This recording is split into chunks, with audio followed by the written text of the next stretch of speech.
Welcome in to the Two Tone Podcast. I'm Ryan Smith. This is Ethan Jacobs' Two Tone Report. My fault about that. It's got the name wrong. Only the third episode here on the podcast, talking all things Titans football, and with the season getting ready to wrap up here in just a few weeks with the Super Bowl in Santa Clara between the Patriots and the Seahawks.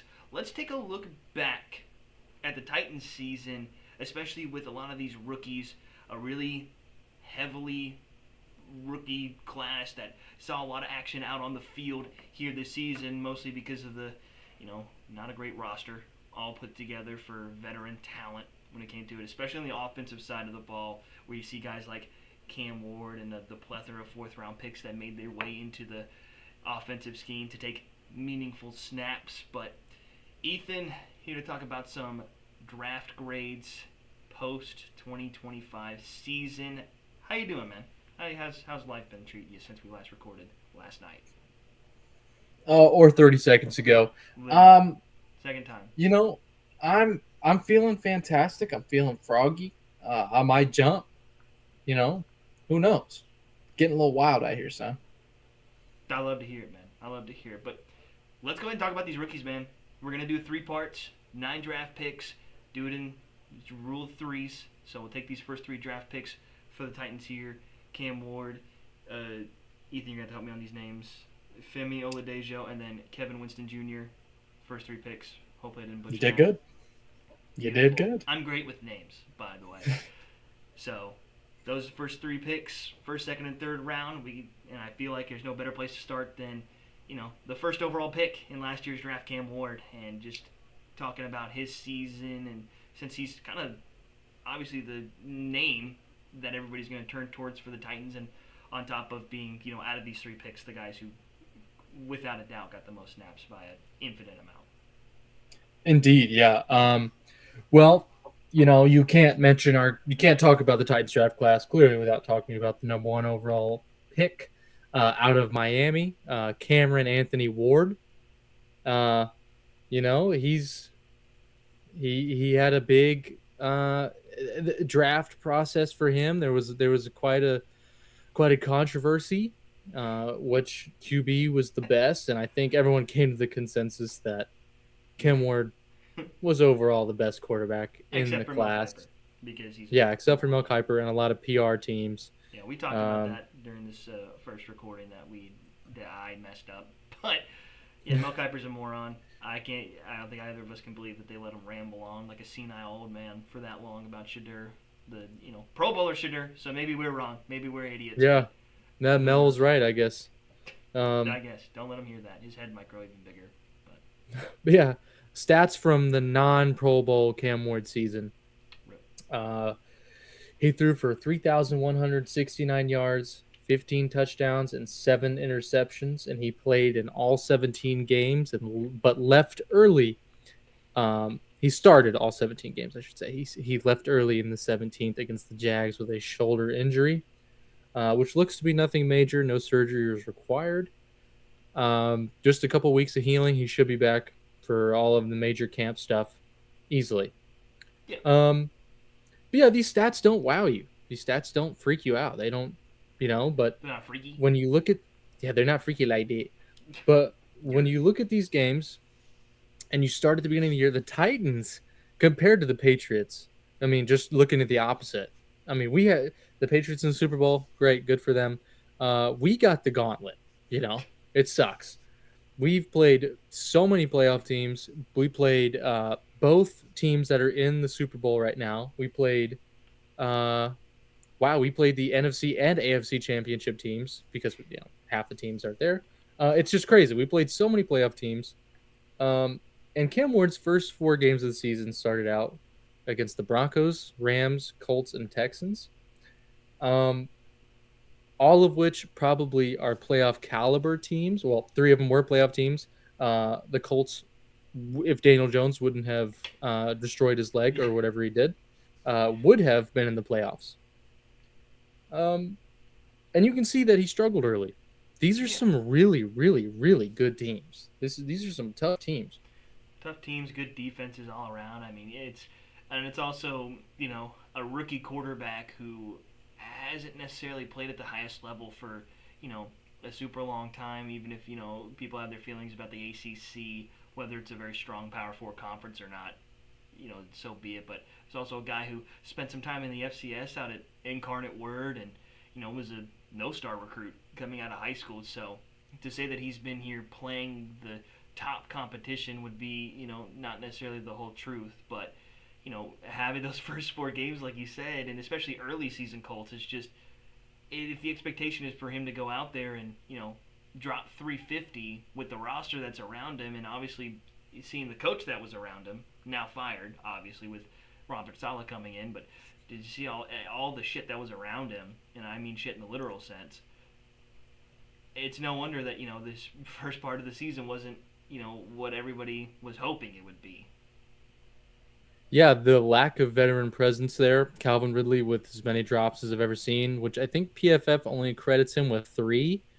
I don't know how that's possible. He had more than 3 in the Broncos game that I can remember. Maybe some of the throws were a little off target, but in my opinion, if you're getting, $21 million a year, if it hits your hands, you should catch it.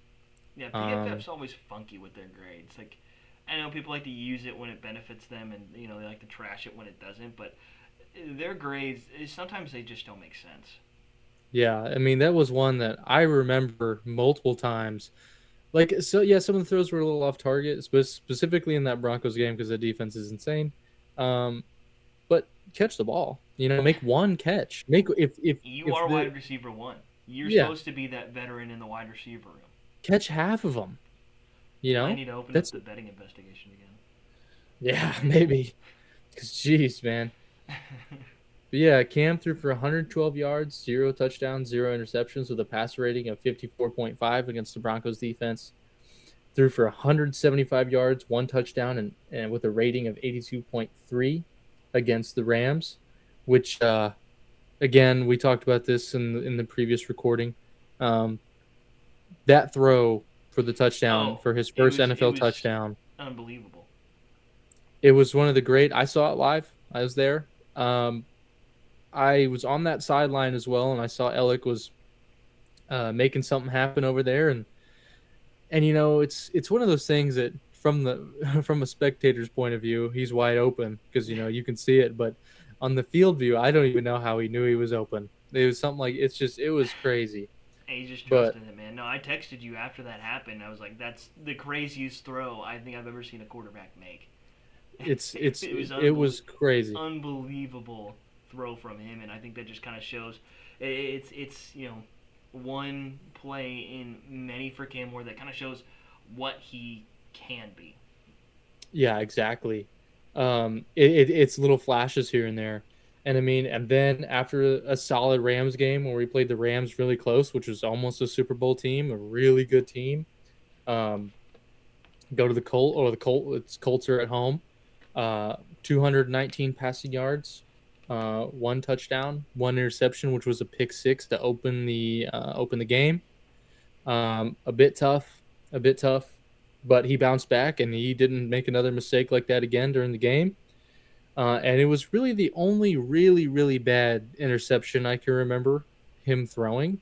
And if that's on game 3 of your first rookie year, and it's not there. I mean, there were some plays made and some other interceptions, but that was the one where it was like, what are we doing here? That was stupid. Just bad all around. Yeah, and it was like it was tough, but he bounced back. I believe they put their backups in the fourth quarter, and that's where most of the yards came from, and the touchdown to Alec Iomenor as I was leaving the stadium because I went to that game as well. But still a solid game. It was a horrible game in general, but for Cam, it was a solid game. The Texans were next with 108 passing yards, 0 touchdowns, 1 interception with a passer rating of 35, which no one's going to blame him for playing the Texans like that. The Texans have the best defense in the NFL. In my opinion, they attack you and they attack you. And I think specifically for a rookie, it is the worst, it's the biggest nightmare for a rookie to face is that type of defense. We got shut out. And I would say probably it's funny. Out of those 108 yards, I bet almost half of them came from the first drive. I think it was a long pass to Ellick up the sideline for about 40, and that was pretty much That's it. most of it. Yep. Yeah. And um, you see his first four games, you see the struggle, but you can see the flashes of potential here and there of the playmaking ability, being able to scramble, not being too dumb with the ball, not Will Levising the ball. Um, That was a tough one. That's tough. yeah, I mean it, and I mean let's just compare it to the last four games, right? Because I think a big emphasis on this year was through all of this tumultuous stuff in the front office with the head coach and a lot of the staff leaving, with his dad leaving at the same time, and a lot of backups having to come in and fill the void. He got better throughout the year, and maybe that just is a testament to how bad Brian Callahan was as a head coach. But let's look at these last four games here, excluding the Jags game, because Yeah, can't really count blew up his that shoulder.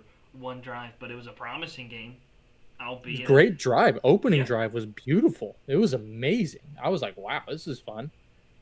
But yeah, we Winning played the football. Who would have Browns. thought it? We played the Browns, 49ers, Chiefs, and the Saints. The Browns game wasn't fantastic, but it was also snowing, And that's and the also just a Browns good defense is defense.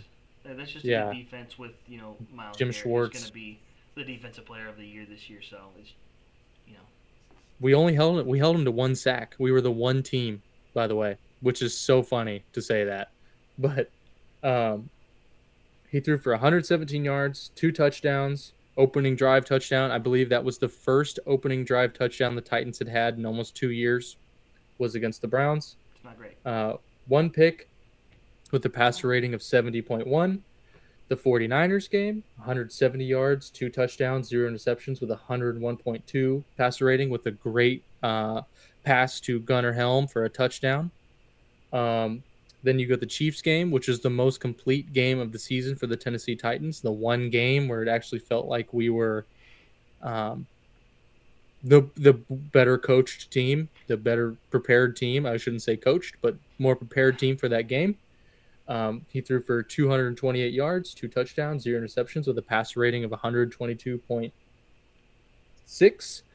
And then we have the Saints game, which was the last full game he played of the year against Tyler Shook, rookie versus rookie. Tyler Shook looked like he knew what he was doing, but he also has a competent coach. Yeah, and Um, I think I want to say it's more Chris Olave, experience just in general because I think Tyler Show was like a he was like a sixth or seventh year guy coming out of college. yeah, He's he's 24, I believe. He was 24 in the season. He may be 25 now. stunk. TJ Finley needs Um, to be next. but against the Saints, he threw for 251 yards, two touchdowns, zero interceptions with a passer rating of 88.6.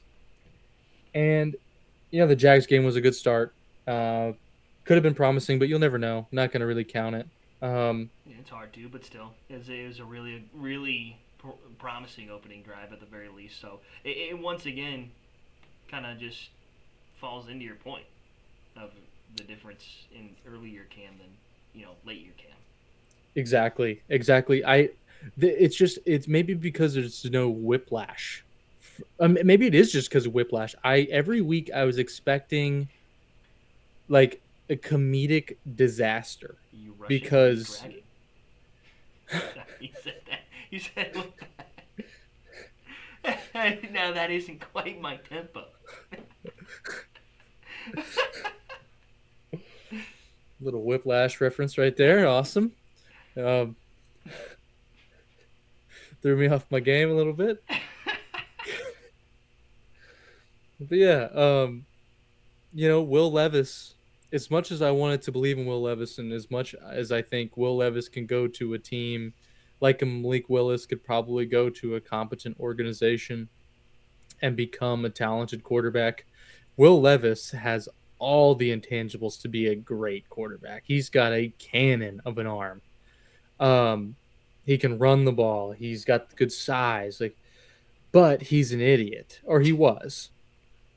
He just and no, he's a very intelligent human being, right? Like that's When it comes to being a quarterback in the yeah. NFL, and he hasn't quite put There it were together. decisions that his brain was cashing checks his body couldn't I remember it was writing like checks his body couldn't cash.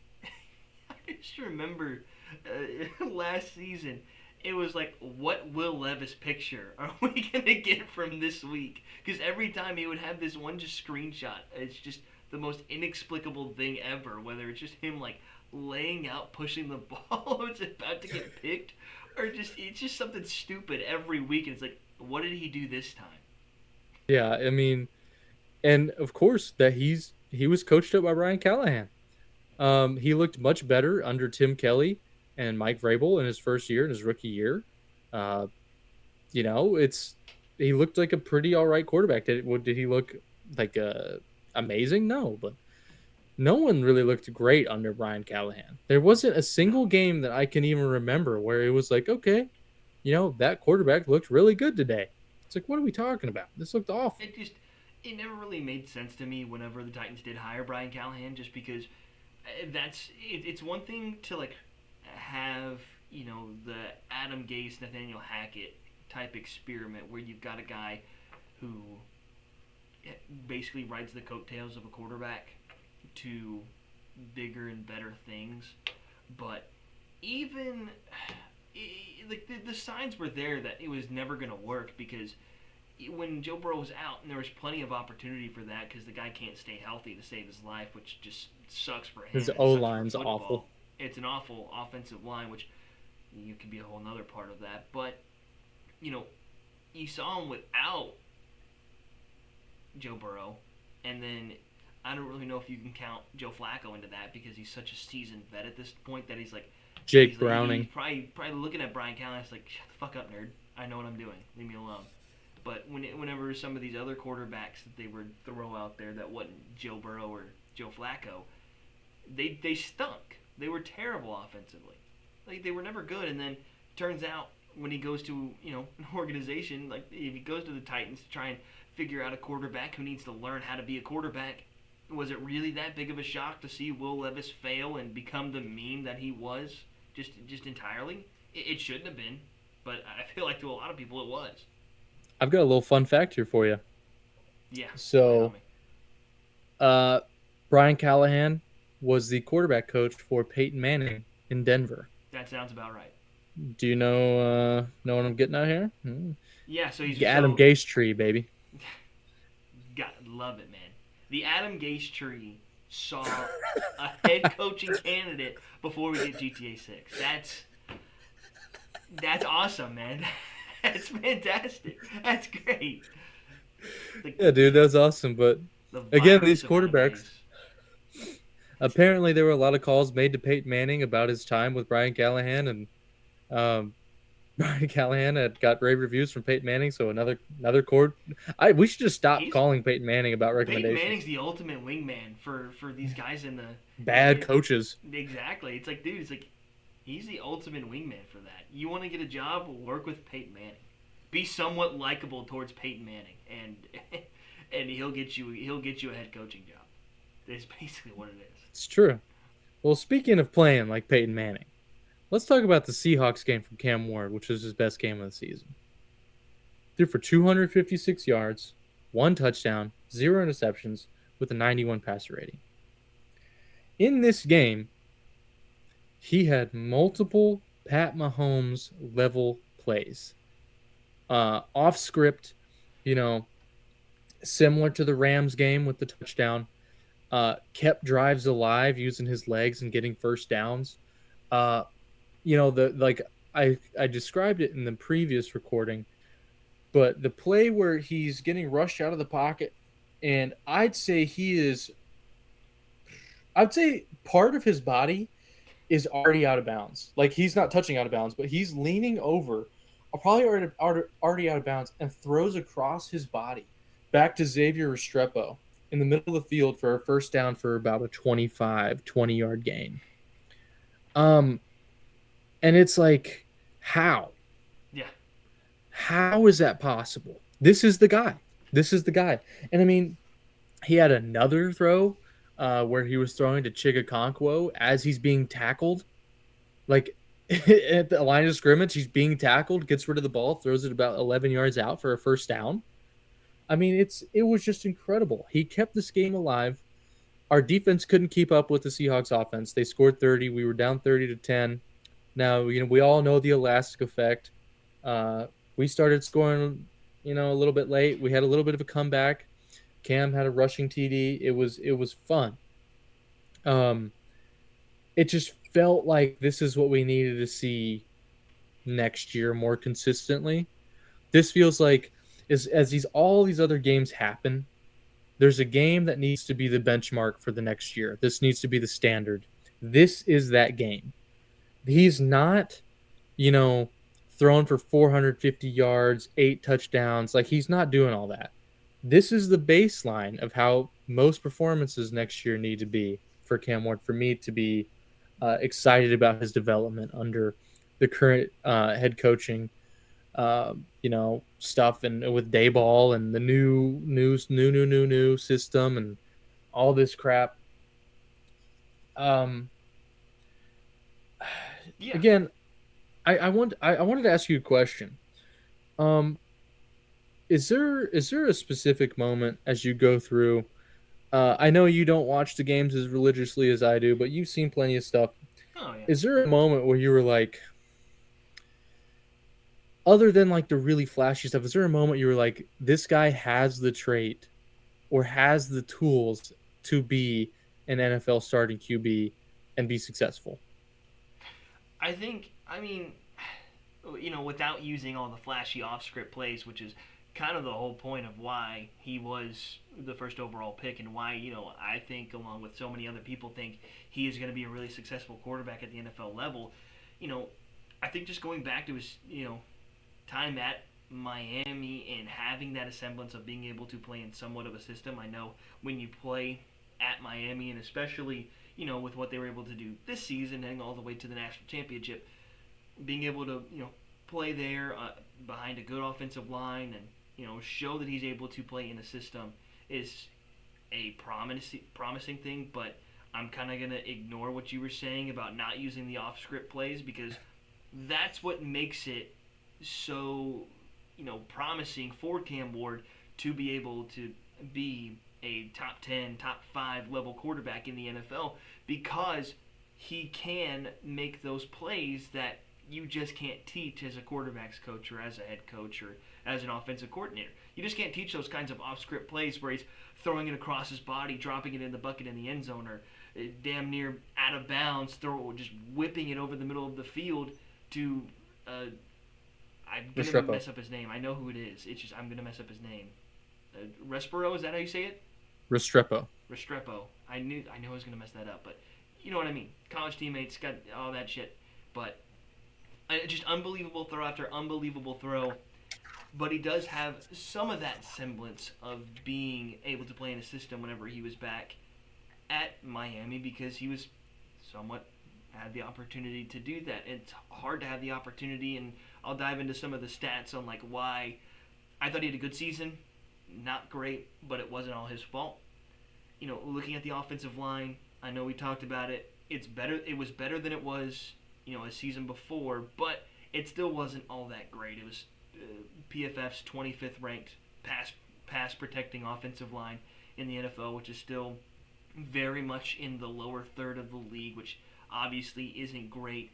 And they were tied for 11th. I didn't mention this last time. They were tied for 11th in drops on the year, tied with the Saints, with 24 drops on the season.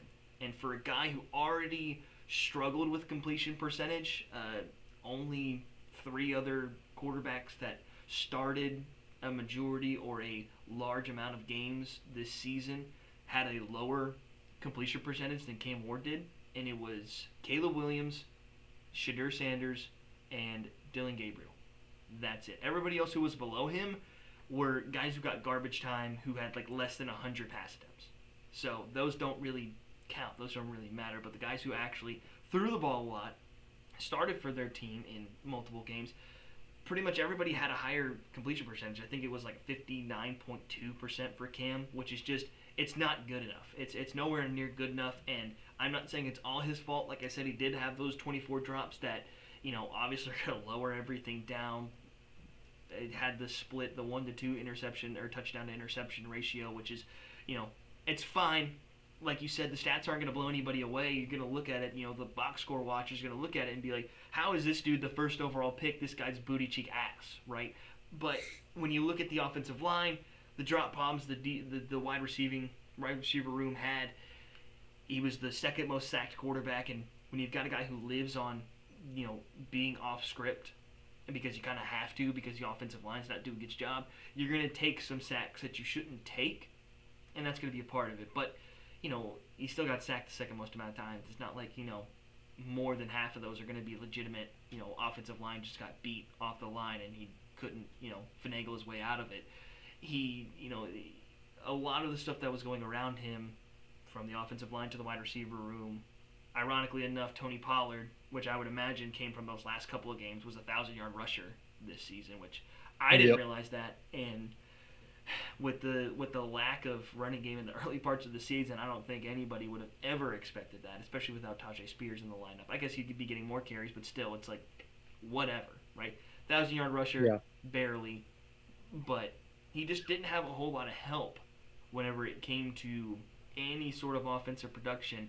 Compare that with, the first part of the season being coached by Brian Callahan and the useless being that he was on the sidelines and as a play caller for the Titans. It's just, he wasn't really set up to succeed here in year one, but you can't just sit here and blame everybody else and not look towards Cam Ward, because at the end of the day, he still needs to get better at being a system quarterback, because that's what makes guys like Patrick Mahomes, like Josh Allen, like Lamar Jackson, that's what makes them MVP candidates, all-pro guys, is being able to and living by playing in a system, but being able to, if the play does break down, you have to go off script, being able to do that with a large consistency. And Cam's already kind of got that down. It's just about getting the standard plays right, just like doing the ordinary, right? Because you see it in baseball a lot, where a guy can go lay out for, make this miraculous catch out in center field, go full on diving, or go, scale a wall to rob a home run, but he gets a pop fly into center and he muffs it and he drops it, or a guy in the infield does whatever. And you see it in football as well, where guys like Cam Ward can run around, go crazy, huck the ball all the way across his body and make it a perfect pass for a touchdown, but yet whenever he has to play in that system, might struggle a little bit, might struggle to do the ordinary, which you have to be able to do to be a success, which is what separates guys with immense talent like Joe Burrow and Josh Allen and Patrick Mahomes and Lamar Jackson, to the guys who are equally as talented but could not figure out how to play in a system, the guys like Zach Wilson and others to name. Trey Lance is another great name for that as well.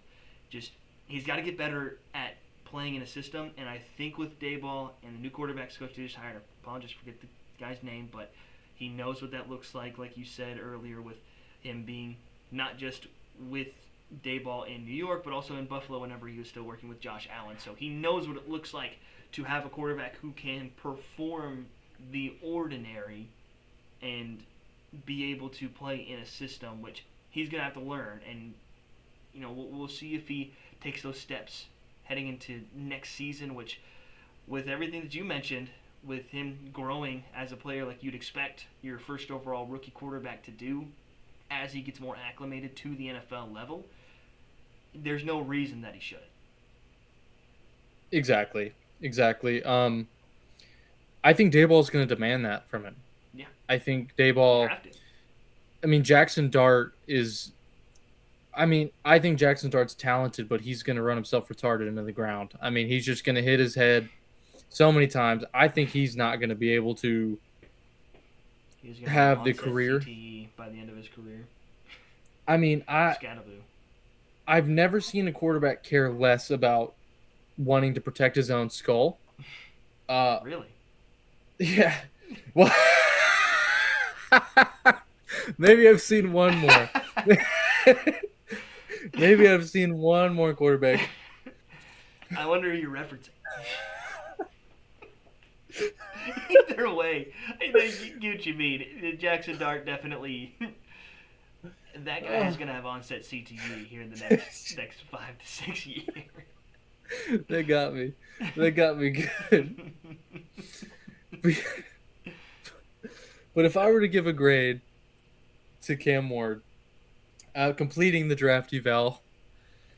Oh my god, that was funny. Okay, completing the draft eval. I'm gonna give Cam Ward an A minus for his season this year, um, based purely on the games that we've seen and the amount of evidence that has been gathered. Uh, I'm doing this like on a future basis. I think is more than anything. Like Yeah. you have to. It's a rookie QB. It's going to be a changing system. I think Cam has every single tool at his disposal to be a top five quarterback in this league. Now, everything else around him needs to prop him up in his younger years. Let's get him a receiver that is not Van Jefferson or a Yeah. fourth round pick would be nice. Um, but yeah, there's so much special from Cam that it's undeniable to see that this is going to be our franchise quarterback of the future, and I have no doubt in my mind that he will be. Yeah, I'm a little less. I'm not quite as high on this rookie season for Cam. I kind of had it as like a B minus, and I understand we've been saying a lot of Bs as of recently, with Salah being a B and Dayball being a B plus, grade wise for us. But I swear I'm not trying to be like, oh, he did good but not great, but it wasn't booty cheek ass. It was just the stats aren't going to tell you that he did amazing, and I think that tells some of the story, but also understanding that he just didn't really have a whole lot of help, and you know taking that into account makes it to where it's like he didn't play terrible, because the stats you're going to look at, he had a 2-to-1 touchdown to interception ratio. That's not great. Like I said, he was one of the at starting quarterback wise, he was one of the worst in completion percentage, and just the growth was good, but you want to see more from your quarterback. And at the same time, you can't really blame him for all that, because he had a terrible roster and a terrible coaching staff around him. Now we'll see if that kind of gets changed here with Dayball, and as we kind of learn more about these assistant coaches that they're bringing in. I know they also brought in a offensive line coach Tennessee did today, so we'll get to see kind of how that goes as training camp and all of that kicks in. But I kind of had it as a B minus, a B, and it's not saying that Cam had a crappy rookie season, but just basing it off of this year and not necessarily projecting on the future, it wasn't what I think a lot of people wanted, but you did see the things that you wanted to see from Cam regarding his future as the Tennessee Titans quarterback. Exactly. So an A minus for me and a B. What was a B minus from you? It's in between, honestly. Like, I'm not gonna sit here because I don't want to sit here because B minus kind of sounds bad, but then also that's kind of how I feel about the rookie season. Just That's no, yeah. so I would I'd say say that's B a pretty minus. justifiable rating. I completely understand it. I would say a B minus, but we still got two other draft picks got to worry about, and these We do. next two are going to be fairly short because neither of these guys, Oladejo and Kevin Winston Jr., they just didn't play a lot, and going into the season to project, not not NFL ready guys. Guys like Bo Nix or some of these other players coming out of the draft where it's like you expect them to be starters day one, NFL ready day one. These are two guys that were projects, and we'll start with Oladejo, the UCLA product, second round pick. Ethan, floor is yours. All right. Yeah.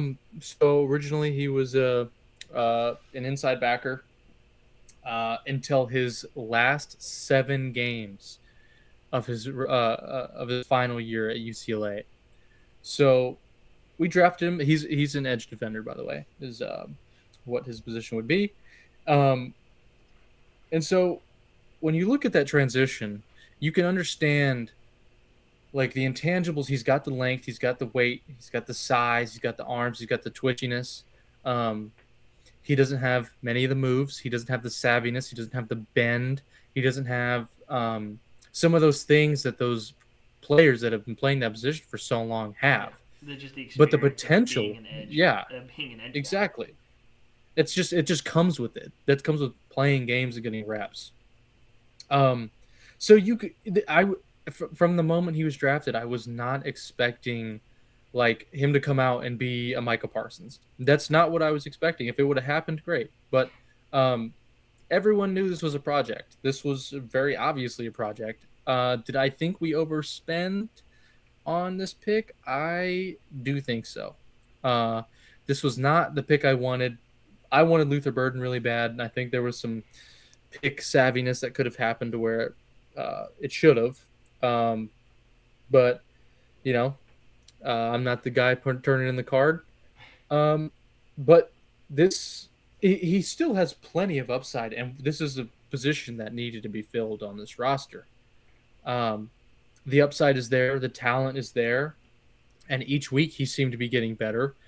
Uh, he's a little slow when you go horizontally, like when he's got to move in, runs coming on the inside. He's a little slow at that, it seems. Um, but play recognition typically is, or if he's got to go in coverage, it's not great, but it's not really what he's doing anymore. Um, but when you go look at his games and you look specifically at the Raiders game, which was his last game of the season before fracturing his fibula, he had multiple great plays, multiple tackles for loss. Some on Ashton Genty, QB hurries and pressures on Geno Smith. He just looked like he was really starting to get his groove, and it was awesome to see. It was fun to see his name pop up, but sadly he did get a leg injury. But it wasn't too bad because he started practicing towards the end of the season, which is a great sign. We almost elevated him, but I think the coaching staff knew that with the young guy who needs the most reps possible, maybe don't put him out there hurt. It may be not great for his development, and he's going to maybe get discouraged. I don't know. I'm not in the coaching room. I don't know. But what are your thoughts on him? Do you know like what did you think about him? Yeah, I think you hit the nail on the head for the most part of it. Whenever I was looking at his draft profile coming out last year, and then obviously stats for this year, stats won't blow you away, but for a guy who played just 6 games on the season, you never really expect them to blow you away. But I was looking at it and I saw him like, I asked you, I'm like, yeah, well, he was definitely not a pure defensive end for the large part of his career at UCLA, because I saw he had 91 tackles in his sophomore year. I'm like, that's not right. Defensive ends don't have that. They don't Yeah. rip off 90 plus tackles. Even 50 plus tackles is still a lot for a defensive end, which kind of just shows you the projection of what he could be as a run defender. And then looking at his size coming out, 6'3", 259. He's not like some of these, and we talked about this earlier before the podcast started. He's not one of these guys who you're going to sit here and say, he's not a guy you worry about throwing out there as a 3-down edge guy and worry about him as a run defender, because he's got that length, he's got that size, he's got 33, almost 33 and a half inch arms, which is a good size for these DNs on the edge, being able to kind of control tackles and things like that, and get that good reach in there that you need as a, not just as a pass rusher, but also as an edge setter for in the run as well. And with the size that he has, it's not like some of these guys coming out of, I'm just going to reference this year's class, like R. Mason Thomas out of Oklahoma, where he's not as big, but is still a really twitchy pass rusher. R. Mason is. It's kind of the opposite for Oladejo. It's just, he is really long, fluid, knows, he knows how to use his body well. It's just getting more reps, getting more experience at that position, because like you said, he only played 7 games there in college, and then only 6 games this year in the pros. So, like I said, with these next 2 picks with him and Kevin Winston, when we get to them, these were project picks, and to see them, producing at all is going to be a good thing, but it's not an expectation of, and it's how you sort of should draft when you have a multi-year rebuild on your hands, to where if you're drafting, obviously you want to go after the best available guy whenever, if you have a bunch of positions of need, but you can afford to take these kinds of projects, a lot of athletic upside, but just needs to refine how to play the position. And it's a bit of a risk, obviously, as well, especially with a guy who's changing positions in the sense that he did. It's not quite like a change from like corner to safety or defensive end or outside linebacker to a middle backer, but going from that inside backer to edge, there's still going to be that learning curve that he's going to have to learn. And hopefully he's able to stay healthy for this upcoming season, and we get to see a full body of work from him growth wise. Plus, I know we talked about the new defensive lines coach being a very well respected position coach on the defensive line. Credited Quentin Williams as the most recently over with the Dallas Cowboys. Now is one of the best interior defensive tackles in the league right now. He credits him for being able to make him the player that he is today. So it makes you wonder, he gets the right, teaching underneath him and the right experience, and gets the right coaching with him, then you could see that 6'3", 259 frame that's got good length and good athleticism. I'm just looking on here for the combine results. Didn't really show a whole lot, didn't do a whole lot, but had a 36.5-inch vertical and a 10-foot broad jump. That's pretty good. That's pretty dynamic, athleticism for a guy. Shows that he can get that quick jump. It's just has that good acceleration and things like that, but just needs to be able to hone it at that defensive end position. So Robert Saleh special, baby. And the defensive line coach, Aaron White Cotton, which you mentioned, seems to be very well respected. If I'm going to trust any coaching staff to get a project on the defensive line to be, at least an average NFL starter or better from being a project, I trust Robert Saleh to do so. He's got a lot of accredited things to his name in doing just that. So, yeah, I'm pretty happy with Femi Oladejo. My grade for him, I mean, just because there's no body of work, I'm going to go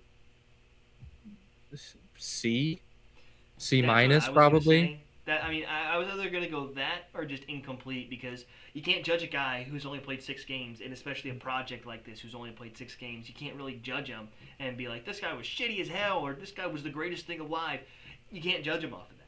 You'd be off of 6 games. So I'm gonna go incomplete, but if I had to, I guess I'd go with a C. If you put a gun to my head, I would go with a C, because it just. Again, yeah, just looking forward. I don't see the intangibles to be a really, really good football player. Like, just think of any top guy. I just don't see that happening for Femi Oladejo. I hope it does. It's pretty rare to see guys who make those position changes this late in their career end up being, a guy who can really perform at the highest level. At the very least, to a guy who's going to be, a top end talent. It's not very often that you see that from him. So you hope for the best. Obviously, hope he can get healthy quickly. Like you said, I know he said he was practicing towards the end of the season, so that's obviously great to see. He'll be more than ready by the time mini camps and training camp kicks in. So not really worried about that for him. It's just, can he knock off the rust, and can he get back to starting to develop a little bit into being a glue piece, basically, which I can't say that's what you should be looking for with a top 100 pick or a second round pick, but that's kind of what he feels like. Somebody who can be a glue piece, who you can rely on early downs to be able to set the edge, stop the run, and then that's where you maybe send in one of these true blood pass rushers to pin their ears back and be able to get after the quarterback, since we talked about this is a passing league, so you got to be able to do that. But there's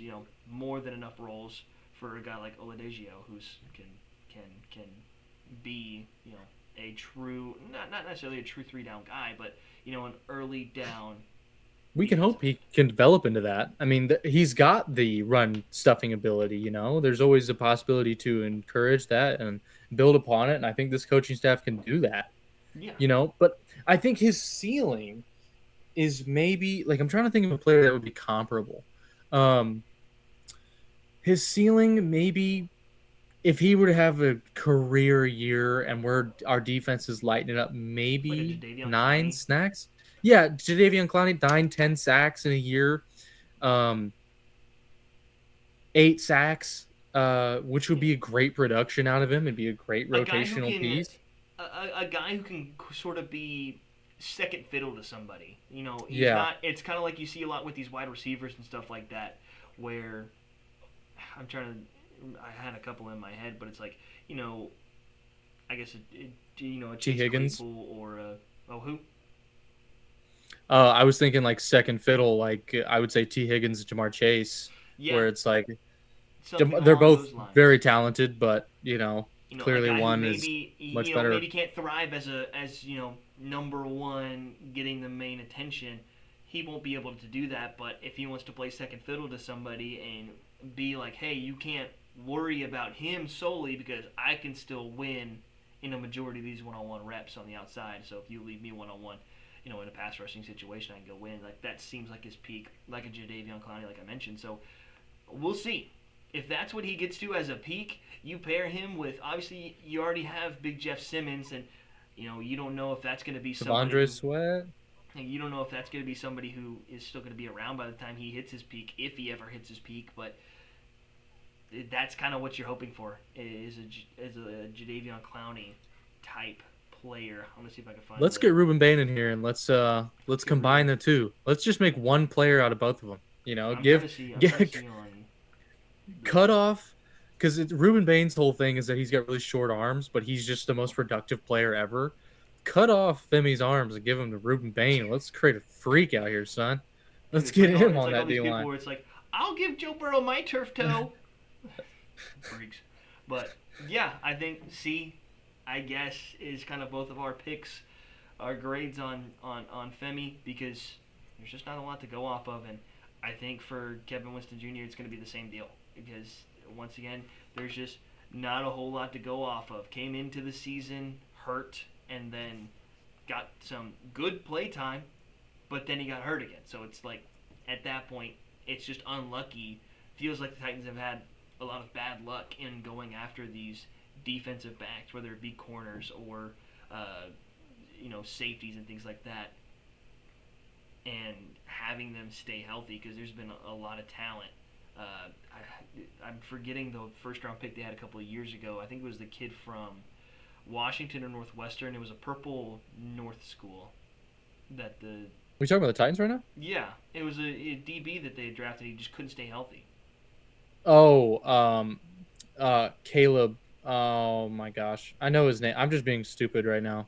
Yeah. Either way, it shows his career with Tennessee. Obviously, it was just, he couldn't stay healthy. That was the biggest. He just could never ever stay healthy, and that's kind of seems to be what happened with Kevin Winston this year was that he just couldn't stay healthy. And obviously, coming into the season, it was a little bit different of a circumstance, but Caleb Farley. That's who it was. See, I was trying to remember Caleb Farley. He was from like Northwestern or something, wasn't he? He was like from like a purple North school, or maybe it was Virginia Tech. It was Virginia Tech. That's okay. I was trying to think. I knew it was from a school that like you don't normally see guys or DBs come out of. Yeah, So it was weird and it was a bad pick. It was a bad, bad, bad pick. Thanks, John Robinson. Appreciate you. it's a pretty good pick right there, man. Made some real big impacts. But about Kevin Winston, and once again, more limited snaps from a top 100 pick. What were your thoughts, man? I mean, what were your I thoughts? mean, when he was out there, he seemed like, he was not hurting the defense, which can happen with a young, uh, Safety. green, young safety. Um, in the secondary, that's a target. You have a target on your back. Uh, I don't remember a specific time where he got targeted and it was like bad. Um, he just kept making plays. He had a sack. He had a couple quarterback hurries, I believe. I mean, a couple of stuff tackles for loss, I believe. I mean, it's just he had he had a really solid outing when he was out there. Like he was a difference maker. He was a playmaker, and I feel much like comparing this to Femi Oladejo, which Kevin Winston Jr. coming out of Penn State before the injury was a projected second round pick. Potentially, some people saw him being a late first if a team fell in love with him. But he gets injured and he falls to us in the third. So he has that talent. Yeah. If you're being evaluated to be a first or a second round pick, you've got some talent. So I can foresee this pick being comparing to Femi Oladejo. I see Kevin Winston Jr. potentially being a very, very, very good safety in this league. That's my prediction. I mean, yeah, no, I agree. I can't say that I got to see a whole lot of him play throughout the season, but just looking at his stats, 34 total tackles, had that sack, like you said, against Jacksonville. And, for a guy who only, once again, had very limited snaps on the year, and especially for a guy, like Kevin Winston, who had limited snaps at just in general at Penn State. Was it Penn State, right? It was Penn State, Penn yes. State. Yeah, I'm the opposite of ball knowledge. I'm a ball forgetter at this point, but you know, having the limited amount of snaps that he had in college and this year, you like what you saw. 34 tackles as a safety is always a good thing. I think he had a 10 tackles against Seattle in that game that you were talking about with Cam Ward. Obviously, it's never a great thing to see, unless you have a guy who's in the box a lot, getting a bunch of tackles, getting double-digit tackles on the game. But still, it's hard not to sit here and like what you saw from him, but at the same time, to sit here and say like, oh, this is anything above a B minus would be a lie, because it's Yeah, the of same course. thing as Femi with he didn't play. He just didn't play a whole lot. I So was going C plus. I was going C plus. Just based on the season alone, just because he is constantly hurt, and I was worried about potential future injuries. But when he's on the field, I'm feeling pretty confident that he can do something special, and I feel like he can be pretty good in this league, as I said. yeah, But yeah, C plus for and I me. think this is an important draft class for the Titans here in the future, not just with Cam Ward, but with some of these other guys like Kevin Winston and Femi, and like these fourth round picks that we're gonna sit here and talk about here in this next episode. It's gonna be this is a really important draft class, and these next couple ones are gonna be very important. With this year, obviously getting the fourth pick, and then I think just kind of expecting another top 10 pick in an extremely loaded 2027 class. That would be one where you are going to see a lot of teams want to trade up, because the front end talent for that class, with I think you can sort of project guys like Cam Coleman and Jeremiah Smith declaring at that point, because they're going to be bona fide top 10, top 5 picks at the wide receiver spot, because they're just both true wide receiver ones, true X wide receivers. You know, these next couple of drafts are going to be really important, but I'm not going to sit here and say that the Titans have, through these first three picks, have nailed it so far, but also nothing's been detrimental, right? You're not going to sit here and say, like right now, obviously, but hindsight's always going to be 2020, and we'll be able to look at that here in the next couple of years towards the end of their, initial contracts, and say, oh, Titans should have done this, Titans should have done that, going into the draft, should have addressed a different need. I think the only one you could possibly say right now, and you already said it a little bit, was taking Femi instead of Luther Burden the third, who I think would have been, I think in the sense of a need right now, would have probably been a better pick. You're still relying on a rookie to pair with, Jim Ray DK, and I know Gunnar Helm's tight end, but still, Gunnar Helm as a pass catcher, and Alec being another one of those prominent guys, another fourth round pick, getting major snaps. You give those a Luther Burden instead, then who knows? But I mean, it's hard not to like. Obviously, it's hard not to like Kevin. It's hard not to like Cam.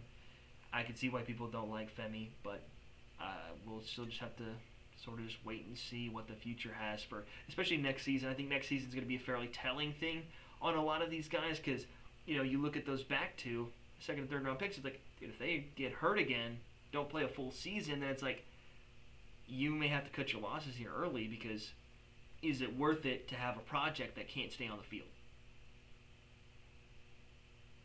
Yeah, exactly. But like as you said earlier, this is the time to at least throw, blindfolded dart at the board.